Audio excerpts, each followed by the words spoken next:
got some laughs, some good entertainment. This is Warriors Wrap-Up on 95.7 The Game. Shot clock down to 13. DiVincenzo dribbling in midcourt. Kogi goes up after him now. DiVincenzo right side to Thompson. Thompson goes to work on Booker. Takes a fadeaway three and hit it! He hit it, bowling out of bounds. 75-58, Chris Paul in the backcourt. Klay Thompson's got a 33-point first half. Yeah, what a half it was for Klay Thompson. The 33 points, 33 of his 38, and that was a big one. Warriors needed that one toward the end of the second half to stabilize what had been a little bit of a Phoenix run, but the Warriors did go in at the intermission up by that score that you heard there from Tim Roy as we welcome you inside. Warriors wrap up here in 95-7 The Game. It was 75-58 at that point, and the Warriors go on to beat the Suns 123-112, a game where the Warriors never trailed and got off to a fantastic start in this one, and that really the story of the ball game tonight. The Warriors 43-21 after one. They would push the lead all the way up to 25, and then the Suns do get back in the game a little bit there in the second quarter. Warriors gave up 37 points in quarter number two as the Suns had cut it down to 16 pretty quickly with a 7-1 run in that second quarter. Warriors, though, pushed it right back up to 25. Their largest lead was 57-32, and then the Suns making a little bit of a run toward the end of the half. But, yeah, Klay capping what was just a spectacular first half with that shot that we bring you in with here on Warriors Wrap-Up. John Dickinson, 888-957-9570. That is the phone number to give me a call or shoot me a text here as we react to this one. The Warriors keep it rolling on the Chase Center hardwood as they win for the 8th consecutive time here in downtown San Francisco as the Warriors improve their record to 3 games over 500 again, now 36-33. And the Warriors going to hit the road for the next 5. And here we are again in this situation where we start to analyze and wonder, will this finally be the time that the Warriors are able to take some of what has made them successful on the home floor onto the road here? Because as the Warriors end the night with the win, they find themselves right back in 5th in the Western Conference playoff race and only a game and a half behind Phoenix, who suddenly has lost 2 in a row, and they're going to be without Kevin Durant for the next couple of weeks. And so the Warriors, although they don't and won't have the tiebreaker over the Suns at any point, the Warriors are just 2 games back in the loss column now with 13 to play. And, yeah, Klay Thompson, really just the story of this one early and often throughout the course of that first half. A 33-point first half for Klay Thompson, as that was the 5th career 30-point half for Klay, as he was 12 of 18 overall from the field and 8 of 12 from three-point range, 18 minutes, and Klay Thompson with what would be his 10th 30-point game of the season, and he had that done by halftime of this one. You look to the third quarter as things did get a little bit dicey for the Warriors. It looked throughout like this was going to be the kind of game, and we'll get to the beginning of the game that maybe was a little bit of a statement or was going to be a little bit of a statement for the Warriors, but whether the Warriors are getting a little bit older, not quite whole, or the Suns as a very good team were probably going to make their run with the Warriors not quite being as dominant even on nights that they play very well. And the Warriors certainly started off in this game with a dominant, purposeful first quarter really on both ends, but the Suns were able to cut it all the way down to 3 in that third quarter, and there were some groans and some murmurs of concern in a big-time way here inside Chase Center, but the Warriors would push it back up to 12 late in the third. Curry was out there with Jordan Poole, Moses Moody, Andre Iguodala, and JaMychal Green. I think that was the key lineup that kept the Suns at bay in that third quarter, and the Warriors, after it had got all the way down to 3, pushed it back up to 11 going to the fourth, an 11-4 close to the quarter as the Warriors wind up getting stabilized, but it could have been a lot worse in that third quarter. The Suns won the third 30-23, but the 11-4 Warriors run after Phoenix had jumped out to a 26-12 advantage, again, in cutting what was a 25-point lead in the first half all the way down to 3, and the Warriors were in position where they were up by 10 going to the fourth quarter in this one. And then in the fourth, the Suns did clip it down, but Jordan Poole able to go on a little mini run mid-fourth, and it really stayed within a range to where there wasn't a whole lot of drama. The Warriors able to keep the Suns, for the most part, at arm's length in that fourth quarter, which was pretty even, and the Warriors go on to win this thing 123-112. So 888-957-9570, 888-957-9570. Couple of questions here for you. What does the first half mean versus the third quarter and the second half? I think it did look like this was the kind of game early, and we talked about it on Warriors Live, the fact that tonight for the Warriors to win against a Suns team that had dominated them through the first 3 head-to-head matchups, a couple in Phoenix earlier in the year, and then one of the more brutal Warrior home losses of the season, losses period, but with the Warriors having been so dominant on the floor here at Chase throughout the course of the season with just 7 losses. I think you could make a case that the worst loss in this building the Warriors had was back on January the 10th when Phoenix, with Mikal Bridges and basically the 8th to 15th players on their roster, built a 27-point lead and beat the Warriors on a night where Steph Curry was coming back after missing a month, and the Warriors felt like it was really go time after being able to go 5-0 to begin that holiday New Year's homestand. And I think what you saw tonight from Klay, but not just from Klay, the Warriors were on one early, and the crowd was into it early. It felt tonight like a playoff game. It really did. It felt tonight, as much as a regular season game can feel that way, it felt like a high-end playoff game. It felt like a conference finals or maybe even an NBA finals game. Not saying it was as loud as some of the games throughout the years, but it did have that intensity, that edge to it. Chase was jacked up. You could sense that the Warrior fans had the appropriate fear and I think appropriate amount of respect for the fact that the Suns went out and got Kevin Durant, even though Durant wasn't going to be playing in this game tonight. And I think that changes. They also just love to boo Chris Paul. They love to get after Chris Paul. They love to get after Booker after the back and forth between Klay and Booker from the first matchup where Klay got ejected and was motioning to Booker about the 4 rings and all of that as he was walking off the floor back in Phoenix. And so I think you got from the big 3 tonight the statement early that they were not under any circumstances going to be swept by this Phoenix Suns team. They were not going to lose all 4 head-to-head matchups, especially after the way that the most recent one went down back on January the 10th. So the Warriors were flying around. Klay was hot. He electrified the joint. He was hyped. Again, the crowd was into it, and we talked about it. I mean, 18 points for Klay Thompson in the first 8 minutes and 10 seconds of this game. Warriors hit 8 of 11 from 3, but they held the Suns to 21. Draymond was flying around everywhere early in the game. Draymond was blocking shots, 3-pointers tonight, blocking jump shots, getting out and helping. Blocked a Kogi shot in a corner on a 3, and he was on one tonight. And again, there was an edge, a passion, an intensity, a focus, a determination, whatever it is. The Warriors were hell-bent on, I think, not getting embarrassed by the Suns after they really had been in all 3 of these matchups. Also wanted to let the Suns know that they were still coming, especially if the Suns have to play the rest of the next couple of weeks, maybe the rest of March, or at least the next couple of weeks leading up to the final week of March, potentially without Kevin Durant, that their hold on the 4 seed is not a guarantee at this point. And so I think the message was delivered.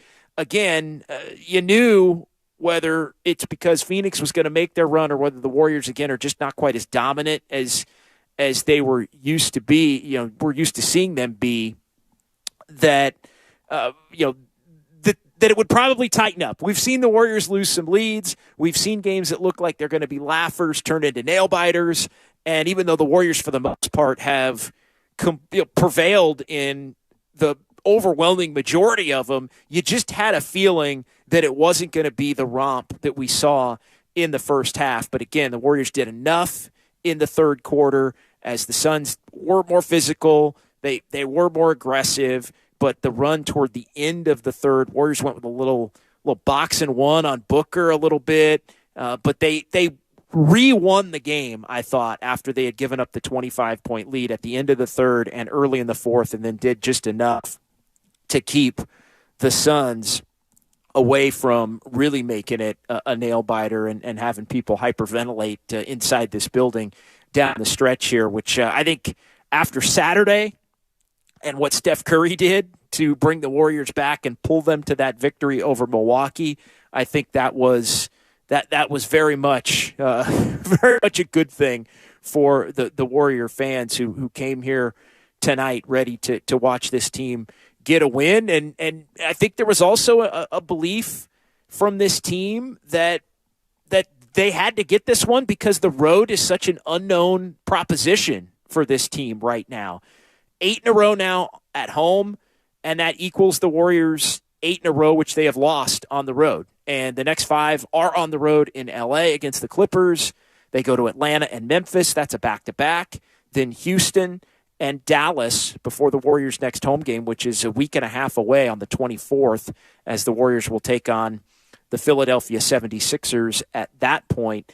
And I think there was, just a desperation from this team that we just haven't seen really at all on the road. But at home, especially lately, we haven't seen until this team gets down. It was nice to see the Warriors come out early in a game and just blow the doors off the thing and build a huge lead to the point where the opposition is having to try and climb back into the game, and then you can hit them with another run that ends up putting them to bed, and that's exactly what the Warriors were able to do late in the third and early in the fourth. So 888-957-9570, 888-957-9570. It is Warriors wrap-up here on 95.7 The Game. Warriors win it 123-112, so they are 36-33. We will hear from Steve Kerr. We will hear from other players as they come to the Bill King interview room downstairs here inside Chase Center. And, next 5 on the road for the Warriors as they look to try and hang on to a top 6 spot in the Western Conference playoff race. Again, tied with the Clippers, currently ahead of the Clippers because the Warriors have won 2 out of 3 head-to-head.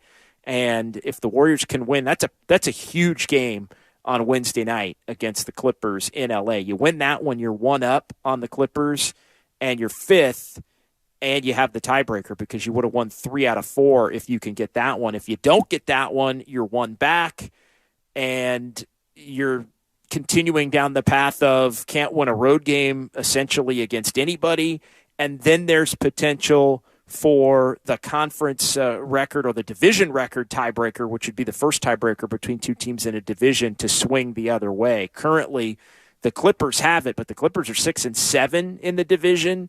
The Warriors are 6-8 in the division. And again, division record breaks a direct tie between 2 teams in the same division. The Warriors actually have the edge by a couple of games in the conference record, but between the Warriors and the Clippers, it would be the divisional record first to try and filter out some of the tiebreakers should those 2 wind up tied. But again, the Warriors have it if they can somehow get a win against the Clippers down in Los Angeles on Wednesday. But that's a test for about 44 hours from now. Right now, it's all about celebrating another just historic type performance tonight from Klay Thompson as he electrified the building to the tune of 33 of his 38 points in the first half of this one. Just an incredible feat, and 18 of those for Klay Thompson in the first quarter, where the Warriors ended up with the 43-21 lead over the Phoenix Suns. So 888-957-9570, 888-957-9570. Warriors wrap up here on 95.7 The Game. A couple of questions just to kind of throw out there.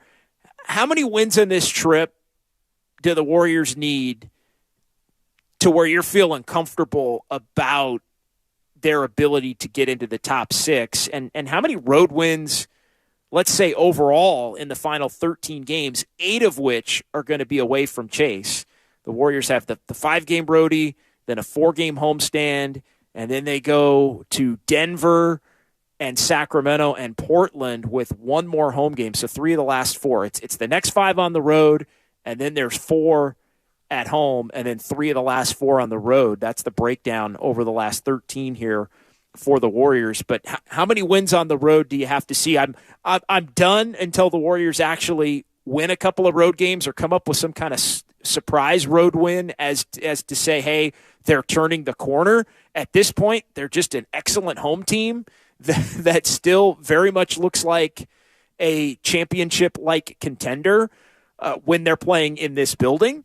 However, they are also a team that looks like they are among the worst 4 or 5 or 6 teams in the entire league on the road for the most part this season. So it's kind of a catch-22 when you look at the Warriors and you look at where they currently stand and just what we've seen and whether it will translate. It just has not. It looked in the middle of the season as if it had some potential to translate. I think the Warriors at one point won 3 out of 5 or 4 out of 6 in the middle of January there on the road.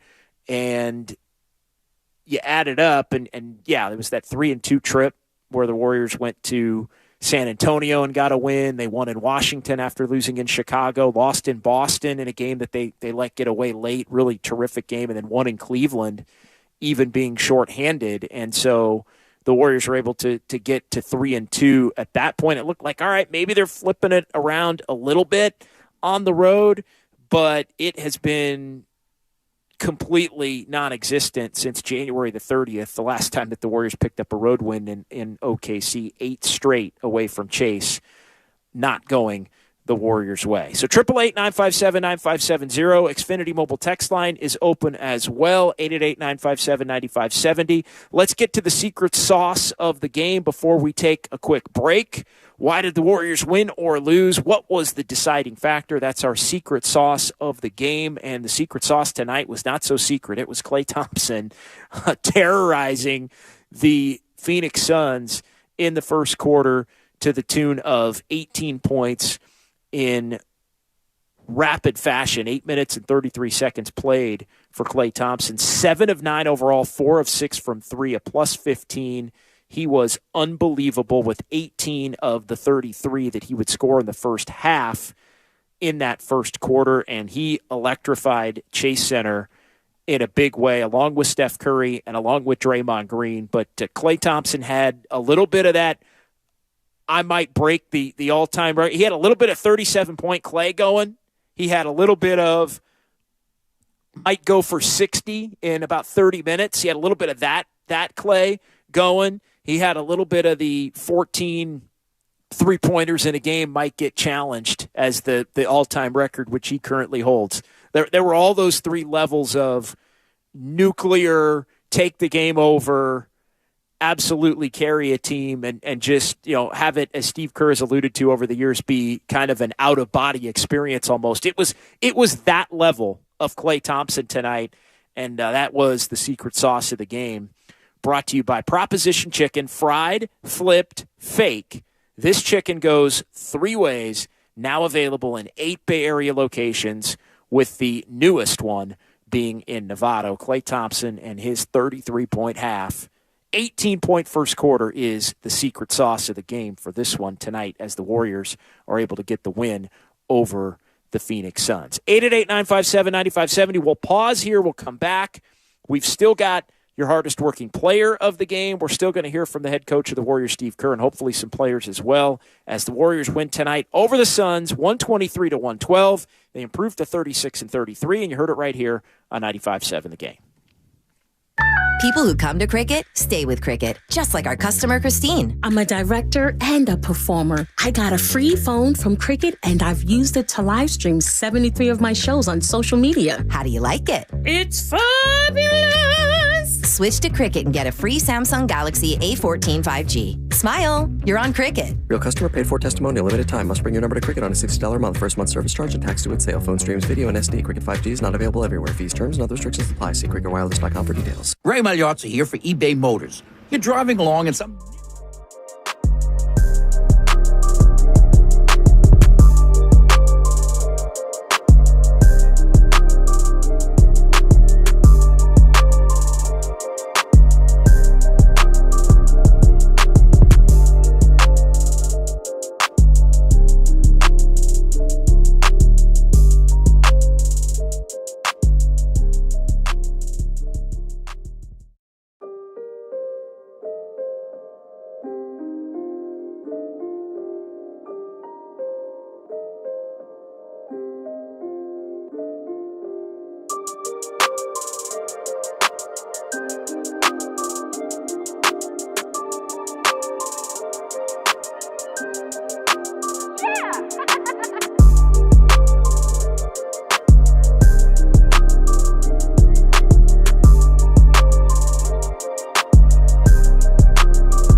significance. If you remember, that was when the Clippers knocked the Warriors out in the 2014 playoffs. And, of course, the Warriors went on to win 4 championships in 8 years since then. And, of course, Chris Paul still looking for that first ring. And so I think Steph letting him know a little bit tonight as the Warriors were going back and forth. You had the family affair, obviously, with Damian Lee. How about Damian Lee and JaMychal Green getting tangled up a little bit late in this one? Of course, Damian Lee, the brother-in-law of Steph Curry, and looked like Sonya Curry, Steph's mom, was having some words with Draymond at one point, it looked like, but they're obviously playing around. It was all good-natured, and Sonya looked like she was coming after Damian Lee after Damian Lee got slapped with the hard foul on JaMychal Green, and those two had to be separated. JaMychal Green likes to – both of those guys like to mix it up. There's one thing, if there was going to be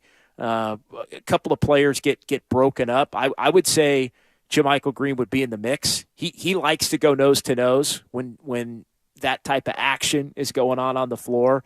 And, of course, Damian Lee always likes to be right in the mix with that as well. So, yeah, edgier type of a night where it felt like a little bit more was on the line than usual for a regular season game in March, as Draymond had referenced going back to the Warriors' last road trip and the fact that it's difficult to get up for games in March. Well, it wasn't difficult for the Warriors and their big three to get up for this one after the Suns had embarrassed them in the previous 3 regular season meetings to the tune of a 3-0 record. And I think the Warriors do have a little bit of an appropriate fear for this Suns team, at least the Suns team, once they have Kevin Durant. I think it's a different story. If these two teams played in a playoff series, and obviously it's premature to even really get too far down the road on that because we don't know where the Warriors are going to end up. Are the Warriors going to go 1-7 in their last 8 road games and end up being basically a 41-41 team at that point? And I think the Suns would be a truly formidable opponent for the Warriors if Kevin Durant is healthy and they've got their full squad. Of course, the Warriors believe they can beat anybody if they've got their full squad. But it's probably early to think about it. But the Warriors, I think, did want to send a little bit of a message to the Suns tonight that they were still coming for them and had a little something for them. And at the very least, were not going to be intimidated to the point where a team was going to be able to come in and sweep them 4 games in a season series, especially 4 games in a season series where Steph, Clay, and Draymond played in all 4 of the games. For all of the time that those guys have missed, and Clay not playing in back-to-backs the first 2/3 of the season, and Steph's missed 26 games. Steph, Clay, and Draymond have all been there for all 4 of the games against Phoenix, the way it worked out with the schedule this season. So 888-957-9570. We'll get to a couple of text messages coming up here. We'll also get to the secret sauce of the game. Our hardest working player of the game. We already gave you the secret sauce of the game, brought to you by Proposition Chicken. So hardest working player coming up. But first, let's go ahead and hear from the head coach of the Warriors, Steve Kerr, as he met with the media here at Chase Center following the Warriors' victory. Games to Phoenix in the regular season. I thought tonight our guys showed the intensity right out of the gates and the execution, and that was obviously the key to the game. We were able to hold them off when they made their run, but that start was fantastic. You called the game the other night one of your most complete games. Where would you kind of put this game in tonight, and what did you see during that Phoenix run in the third quarter? Well, they're a hell of a team, and they're very physical. And I thought they took us out of our offense. Just got into us. They were the more physical team, the more aggressive team, and usually, just like we showed in the first quarter, the more aggressive team tends to have the ball go in the hoop and ball bounce towards them and all that stuff. So they rocked us, on our heels in that third quarter. But I was proud of the way our guys finished the third quarter and then started the fourth, and we were able to control the game from there. You mentioned being 0-3 against Phoenix. A couple of those losses there, Clay in particular, showed a lot of frustration. I think it was the first time he's ever been ejected. Did you feel, his him being extra fired up for the Booker matchup, for the Phoenix matchup tonight in that first quarter? I just think Clay's been in such a great place now for a while, for several months. The two early Phoenix losses, he really struggled and showed a lot of frustration. So I know it felt good for him to have that huge first half, regardless of who we were playing. But as I said, this is a division rival and a team that's beaten us 3 straight. So we knew how big a game it was, and Clay knew how big it was, and he came out and set the tone. Question you've been trying to answer all year: how do you take this on a 5-game road trip? It's got to start with the defense. If you look at the numbers, our defensive stats at home are really good. We're one of the top few teams in the entire NBA in terms of defensive rating. And then on the road, we're one of the worst. So it has to start with the defense. I always talk about how, the game has to connect. So part of defense is having good offensive possessions and executing at that end. So we got to connect the game, but it has to start with the defensive mindset. Anything from these last 2 games you feel like you may have found anything that you can take? I think the defense has been much better, and that's set a tone. I never felt like the last 2 games like we were disconnected defensively. This is the NBA, so no matter what you do, in 2023, the other team's probably going to score 110 points, but it's those other 15, 20 points that are just out there every single night that you have to take away. That means boxing out. It means not, turning it over. Live ball turnovers that lead to layups. It means understanding personnel. It means defending without fouling. So those are all the things, that we have to do. And, you have to do it together. It can't be a case where guys are looking around saying, don't blame me. It's like, no, we're going to do this together. 5-man unit. We are a mistake by one player is a team mistake. You can live with mistakes as long as everybody is connected and fighting the whole way through. Steve, 20-6 plus 14 for Jordan tonight. What made him successful? Well, I think one of the key stretches in the game was, kind of mid-fourth when they made a push. They had cut it to maybe 7 or 8 points. And I think Jordan made a 3. He made, a couple of great drives to the hole. He's so fast getting to the rim, and he gives us that dynamic that really adds a dimension to our offense. So he just stayed with it. It was, in some ways, it was a frustrating game for him. He had some turnovers and some defensive errors, but he stayed with it. And, at the end of the game, he's a plus 12. And like I said, I thought that was one of the key stretches, was mid-fourth when he kind of went on that little run. It was the first time he scored 20 points off the bench in exactly 2 months. Is this like a good example of being under control and how he can get his points off the bench as well?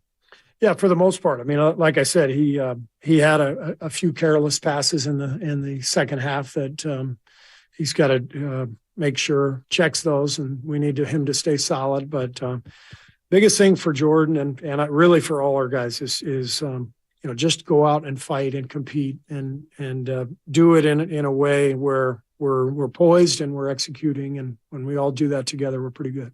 I don't know, in the first 3 games, was Clay guarding Booker very much? And tonight he obviously started on him. Was that something that you guys did maybe to make sure he's aware of this matchup, or put Booker right in front of him and see what happens? Yeah, I mean, we didn't really have much choice tonight. So it wasn't anything, motivational. It was more just, Wiggs isn't here. We've got, Dante guarding Chris Paul. So we're obviously going to put Clay on Book. But I think Clay is feeling much better about his overall health, his feeling of energy and competitiveness and poise. I think because he's feeling better overall, I think his defense has picked up too. And Steph has talked about 6th seed. I mean, that's at least get the 6th seed. Is that something you've brought up, or is a conversation just get out of the play-in? Is there any I know you want to get the 1st seed, but you're probably not going to get that one. Have you talked to the team, or do you have an idea where you want this to end up with? I don't even bring up standings or where we want to be. It's all process. It's all, what do we have to do to get better? What do we have to do to win on the road? These are the details. Let's get better at the details and then, see what happens from there. Obviously, sustaining momentum has been something that's been really challenging for this team this season, but to and you mentioned that you guys lost the first 3 games of the Suns. How important was it to get this win in this fashion, just with, only a few games left? Yeah. I mean, every game now is critical. So, feels like most of our games now are being played against teams that we're battling for playoffs positioning for or with. So every game's a big one. So they all count the same, and we just got to keep winning. You went to the box and won for a few possessions in a row there late third as you're able to make the run to retake control of the game on Booker. Why did you decide to go to that at that time, and why was it able to be successful? I think Phoenix is a team that's very well coached, well drilled. They have a pattern that they like to get to that's really tough to stop. And, Chris is one of the great point guards of all time, and the way he orchestrates their offense, they can just get into a rhythm, and they're really a great team. So you just have to give them some different looks and try to mix things up and not let them come down and see the same thing every time down the floor. All right, so Steve Kerr there, a lot to chew on from the head coach of the Warriors. Yeah, Jordan Poole, just one thing I did jot down, he did stick with it tonight. There were points in the game where Jordan Poole was pretty bad defensively, as has been the case. There was one time where he was arguing a foul call briefly, and then the Suns had numbers going back the other way. He didn't get back on defense at all there. Some turnovers that went to Poole, a couple of really bad passes, couple of passes that weren't handled as well. Ended up going for a part of his 3 turnovers in this one. Did have 6 assists. He did shoot the 3 ball well and had a couple of big ones in the second half. And yeah, 20 points. I think you're Dalton Johnson of NBC Sports Bay Area make the note that the first time that Poole's had 20 off the bench in 2 months, and that's been the thing. When he's had to go back into that 6th man role, it just has not clicked to the level that it has when he started, either in Steph's spot, where he hasn't always played well, but he's at least for the most part put up scoring numbers, or when I think he's really been at his best the last 2 years have been when he started with Steph in the place of Klay Thompson. But obviously, Klay's not going anywhere the level that he's been playing at for the most part for the last couple of months. And so Jordan having to kind of figure it out here between now and the end of the season to be the most effective version of himself. He did play 31 minutes tonight. A couple other quick notes. Andre Iguodala, kind of the vintage. Iguodala had a little bit of a Philly Iguodala with the reverse duck tonight, and was a game high plus 19 in his 16 minutes on the floor. And there have been a couple of games where it's, all right, what's Iguodala? I thought this was one of Iguodala's better games where he was a little bit more noticeably impactful, although his plus-minus numbers have been pretty good for the most part in all of the games that he's played, basically playing 14, 15, 16 minutes, something like that on a night-in, night-out basis. And, yeah, the massive lead, the story of this one, Warriors able to hold them off, Klay bouncing back against the Suns, the Booker matchup, all of the prior Phoenix losses. And then, of course, the key question, one that has been asked so many different times this year, how do the Warriors take it on the road? And it does start with defense, point of attack defense, good offense. The Warriors take so many bad shots at times on the road that don't go in as much as they do at home, which I think impacts their defense in the negative. And, the point of attack defense leading to a lot of draw and kicks. And for whatever reason, teams have knocked down threes at a much higher clip. Part of it is they're getting better looks on when the Warriors are on the road and those teams are at home. I think part of it is teams just are shooting it better at home, or role players shoot it better at home. But whatever it is, the Warriors have been bitten by it a lot on the road. All right, let's get to our hardest working player of the game, which is brought to you by AC Transit.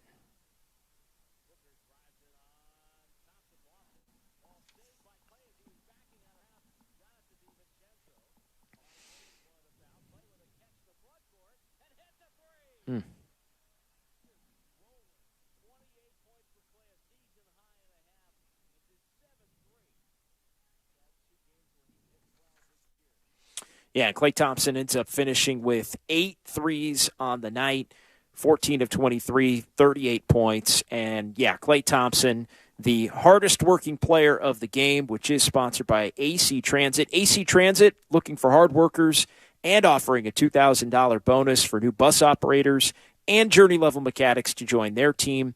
For complete details and to apply, visit actransit.org/careers. That's actransit.org/careers. Klay Thompson, tonight's hardest working player of the game on Warriors wrap-up as the Dubs beat the Suns 123-112. Couple of text messages to get to before we hear from both Steph Curry and Klay Thompson. It was a playoff-style tandem podium night for the Splash Brothers. That's coming up here in just a minute on 95.7 The Game.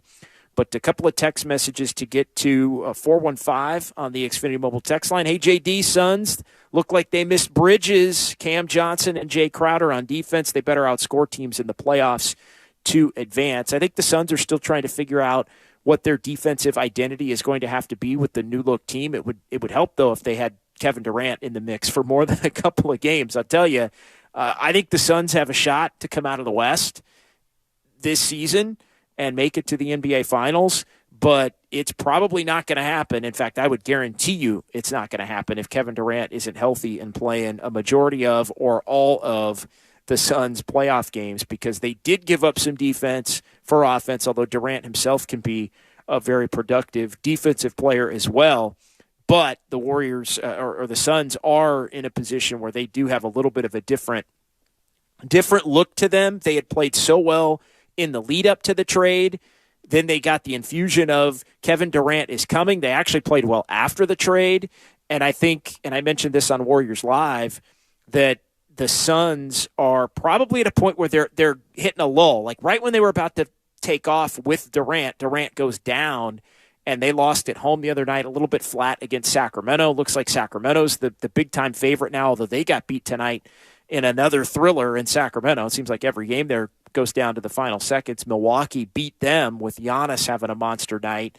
But the Kings are the favorite, as crazy as it sounds, to win the Pacific Division.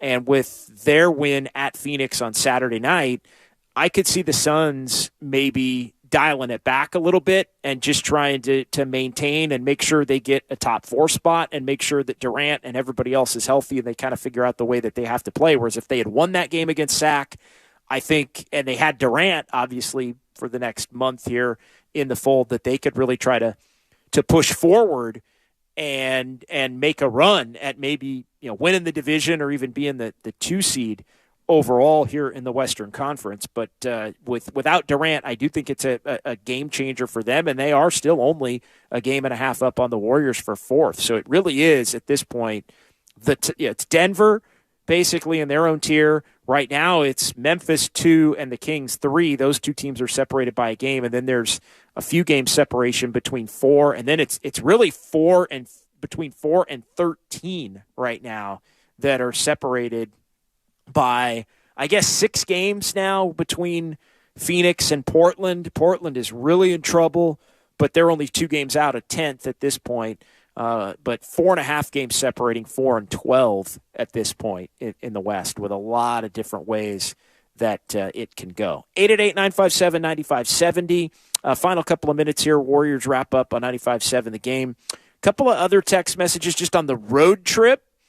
Rockets and Atlanta. The 510 says those are the 2 the Warriors need to get. Clippers obviously would be huge. I think the biggest 2 games of the trip are the Clippers and Dallas, just based on the fact that those are the teams that you would want to have tiebreakers against. And if you beat the Clippers, you'd have a tiebreaker on them. If you beat Dallas, you'd have the tiebreaker on them because the season series is tied, although Dallas playing without Luka and Kyrie now, and Dallas is all the way down to a game under 500. But they've been the kind of team, like so many, better at home, not quite as good on the road. And so we'll see where they are. Do they have Luka back at that point? Do they have Kyrie back at that point? It could be an entirely different deal when they play that game coming up here a week from Wednesday in Dallas. That's the finale of the 5-game road trip for the Warriors. I also wanted to keep everybody updated real quick on the 15th roster spot. So Lester Quinones had been signed to a 10-day contract, and his 10 days were up. The Warriors declining to sign him to another 10-day contract, which opens up that 15th roster spot again. However, with the Warriors having that 15th roster spot now available. That means they have 14 spots on the roster, which effectively made Ty Jerome ineligible to play tonight, because if you only have 14 roster spots filled, which the Warriors did as of today, then you cannot have your two-way players play more than 90 games. And so Jerome and Lamb had gone past the 90-game threshold. 100 is the limit, 50 apiece. But with that 15th roster spot not filled, that meant Ty Jerome became immediately ineligible, even though he has not played in 50, because the Warriors had gone beyond the 90 between the two and then had an open roster spot. So that held up at this point in time, and so we'll see what happens. The timing of this whole thing, as far as we'll see if the Warriors end up adding Anthony Lamb back to the roster or if they end up adding somebody else, but that's why Ty Jerome was ineligible to be able to play in this game. And then also, before we hear from Steph and Clay and call it a night, wanted to keep everybody updated on the Gary Payton II update, as the Warriors released that before the game, and some good news for the Warriors on Gary Payton II as far as his rehab goes. And the Warriors saying that Gary Payton II making good progress. In addition to his rehab, he's doing some court work, shooting, and will begin to intensify his on-court workouts over the coming days, set to be reevaluated again in 10 days. So he's out for the entire road trip, going to get reevaluated in the day between the end of the road trip and the Warriors' next home game, and then we'll see if maybe at that point he can get back on the practice court, which I think would put him in the range of maybe being able to come back that last week of March or the first week of April, of course, which is the final week and a half of the regular season. So Steve Kerr was asked before the game about Peyton and optimism that he'd be able to come back before the end of the regular season and for the playoffs. And Steve Kerr said, yes, the Warriors are optimistic. So good news there on Gary Payton II. Of course, the Warriors are going to need him. And at some point they have to be hopeful as well that they're going to get Andrew Wiggins back if they're going to be able to make this run. All right, let's hear from the Splash Brothers in tandem, playoff podium style, as they met with the media following another win on the Chase Center hardwood. Here is Steph Curry and Klay Thompson. Clay, you seem kind of particularly animated and fired up in that first quarter. I know there was a couple frustrating games in Phoenix earlier this year. Did the opponent at all play into kind of how fired up you seem to be? When you have a hot shooting stretch like that, it tends to let out your emotions, and it always feels good. Steph, Kerr mentioned that that you had lost 3 in a row to Phoenix, and that was maybe some of the motivation, some of the sense that just didn't want to lose another one. Did you feel that? Do you think the team felt that? There's always a little bit of extra motivation when you got smacked a couple of times against a certain team, but it's more so about our own focus of this time of year we're in and how we need to finish strong and build some type of momentum that's sustainable. So every game is important, but you ever want to go through a season not, against a Western Conference opponent that you might see later, have some success for sure.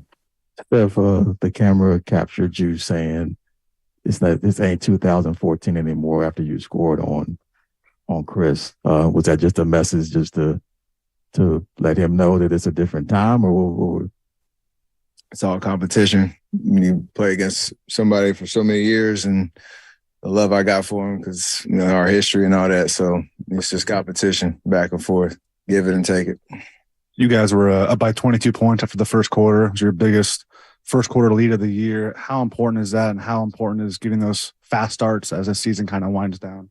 Even when we've it's important because you want to assert yourself early, make the game as easy as possible and give yourself some life early. But we need to do it on the road. But even when we've been down big, we've fought back and found our way back into a game. So you just want to, again, put good quarters together, stack them up.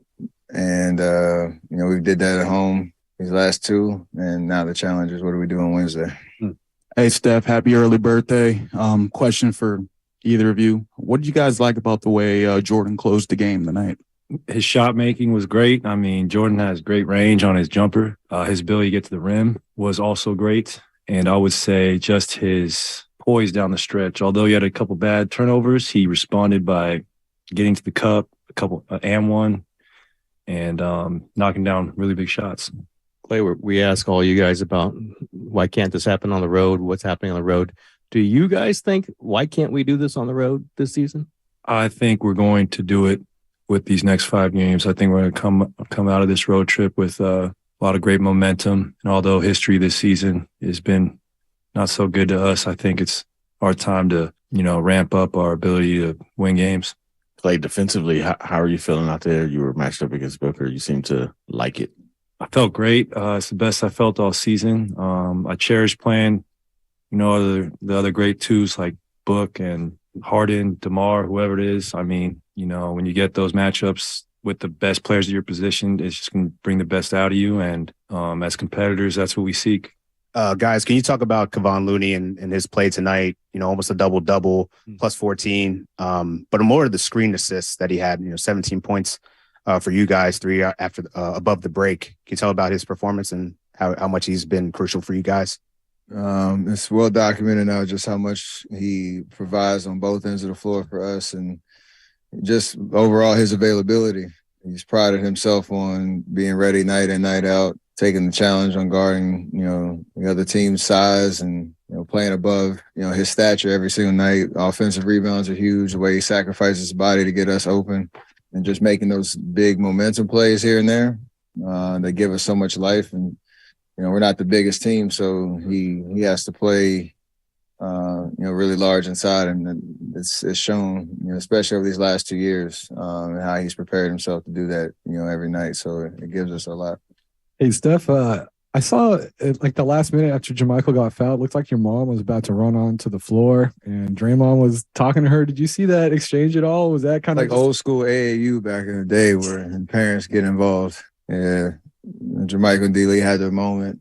My mind, I'm sitting in I gave her the tickets tonight, so she had to be with the Warriors, but she was going to switch sides to protect her son-in-law. So that was all it was about, just some good fun back and forth, family over everything at times. How close do you guys watch the Western Conference standings and just the fight and race for seeding at this point in the season? I think I glance at it every day just to see, but it's not really like obsessing over it. It's just more motivation to know we need to finish the season strong to put ourselves in the best position possible, seeding wise, and then maybe the last 2 or 3 games you'll start to look, 5 games maybe, to see where the matchups might be. But other than that, it's just a good to know, not anything that dictates how we play. With Memphis being part of this key road trip, do you guys sense, can it be considered a rivalry when you guys have all these titles? They're a young team trying to get what you want. I mean, Steve has mentioned sort of that they're the young team trying to dethrone you. I mean, how do you guys consider that, whether it's a feud or a rivalry with that group? I don't want to be short, but no. It's just, a team that is tough to beat. They're really talented. But first off, we had 4 more games before that to, take care of our business before we get to Memphis. But it's more so just a team you need to play well to beat, but the history isn't there really yet. So just block that out and play basketball. All right, so a couple of things there. Steph explaining what was going on there with his mom and everything with Damian Lee and JaMychal Green and Draymond, and called it old school AAU. Good stuff there. And Clay, about Clay, pretty confident. It's our time to ramp up the ability to win games. He's confident that they're going to show it on the road. The Warriors have said it before. We'll see if they can prove it this time with the games at the Clippers and Atlanta, Memphis, Houston, and Dallas. And also just made a quick note of Clay saying that was the best he felt all year defensively with regard to his ability to go at Devin Booker. So good stuff from Steph and Clay as they step to the podium. That'll do it for me as the Warriors get the win tonight, 123-112. Back with you on Wednesday, 6 o'clock for Warriors Live. Warriors and the Clippers from Southern California to tip off this 5-game road trip, and then we'll be back after the ball game as well, taking your phone calls, text messages, and reacting to this one as the Warriors now 13 games to go on the season. That'll do it. Thanks to Sterling Bennett, everybody in our San Francisco studios. Again, we'll talk to you on Wednesday night as the Warriors beat the Suns 123-112, and you heard it right here on 95.7 The Game. Good night. Testosterone levels are at an all-time low historically, and individual T levels in men decline 1% every year with age. There's a new champion of natural testosterone boosters, and it's called CHOQ. CHOQ. 100% natural herbal extracts with game-changing effects on your energy, mood, and focus. CHOQ Daily's main ingredient has been clinically studied to boost testosterone 20%